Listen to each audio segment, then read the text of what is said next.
గుంటూరు పట్టణంలోని బ్రాడీపేట యూటీఎఫ్ హాల్లో బహుజన సమాజం ప్రైవేట్ రిజర్వేషన్ పోరాట సమితి ఆధ్వర్యంలో ఎస్సీ, ఎస్టీ, బీసీ, మైనార్టీల రిజర్వేషన్ల అంశంపై సమావేశం నిర్వహించారు. ఈ కార్యక్రమానికి సోషలిస్టు కూటమి జాతీయ అధ్యక్షులు లాం జయబాబు ముఖ్య అతిథిగా హాజరయ్యారు. బీసీ సంఘం రాష్ట్ర అధ్యక్షులు రమణ, సిహెచ్ శోభారాణి, పలువురు బీసీ, ఎస్సీ, ఎస్టీ నాయకులు కార్యక్రమంలో పాల్గొన్నారు.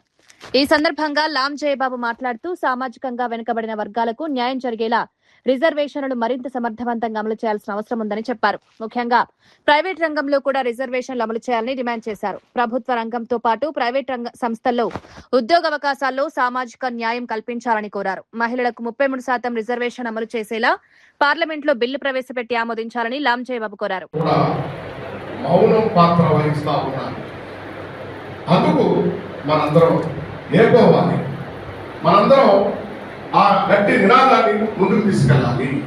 ప్రైవేట్ రిజర్వేషన్ చట్టాన్ని మనం పార్లమెంట్ ద్వారా ఎలా సాధించుకోవాలన్న దాని మీద ఒక అవగాహన, ఒక ఆలోచన మనకు ఉంటే తప్ప మన పార్టీలుగా, ప్రజా సంఘాలుగా, మేధావులుగా స్టేట్ సామ్యవాదాన్ని మనం అమలు చేయాలని మాట్లాడకపోతే అది సామాజిక న్యాయం మన వర్గాలకు అందరూ మనం మాట్లాడగలిగే పరిస్థితుల్లో ఉన్నాం. కాబట్టి మనం ఈ సమస్యని బలంగా సమాజం ముందు పెట్టాల్సినటువంటి బాధ్యత ఈరోజు మనందరి మీద.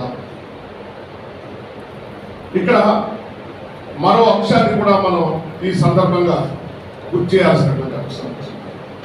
ఒక పక్కన కర్ణాటక రాష్ట్రం ప్రైవేట్ రంగంలో రిజర్వేషన్లు కల్పిస్తూ ఆ రాష్ట్రంలో 75% ఆ రాష్ట్ర వాసులకి, స్థానికులకి, ఆ మట్టి పుత్రులకి రిజర్వేషన్ ప్రాతినిధ్యం కల్పిస్తూ అక్కడ ఓ చట్టం చేసి అమలు చేస్తున్నటువంటి పరిస్థితిని మనం చాలా దగ్గరగా చూస్తాం. ఇంకొంచెం ముందుకెళ్తే జార్ఖండ్, హర్యానా, పంజాబ్, మహారాష్ట్ర, మధ్యప్రదేశ్ ఈ ఎస్సీ, ఎస్టీ, బీసీ వర్గాలకు ఏ విధంగా ప్రాతినిధ్యం అందాలో ప్రైవేట్లో రిజర్వేషన్ అంటూ వాళ్ళు కొన్ని పద్ధతుల్లో మార్పులు తీసుకొస్తూ చట్టాలు తెచ్చారు. అయితే అవి కోర్టులతో కార్పొరేట్ పెట్టుబడిదారు వర్గాలంతా కూడా కలిసి అడ్డుకోవడం జరిగింది.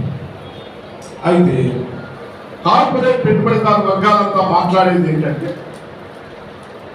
మా సొంత పెట్టుబడి మేము పెడతాం, మాది రిజర్వేషన్లతో ప్రతిభా సామర్థ్యం లేని పేరుతో దేశాన్ని నాశనం చేస్తా ఉన్నారు.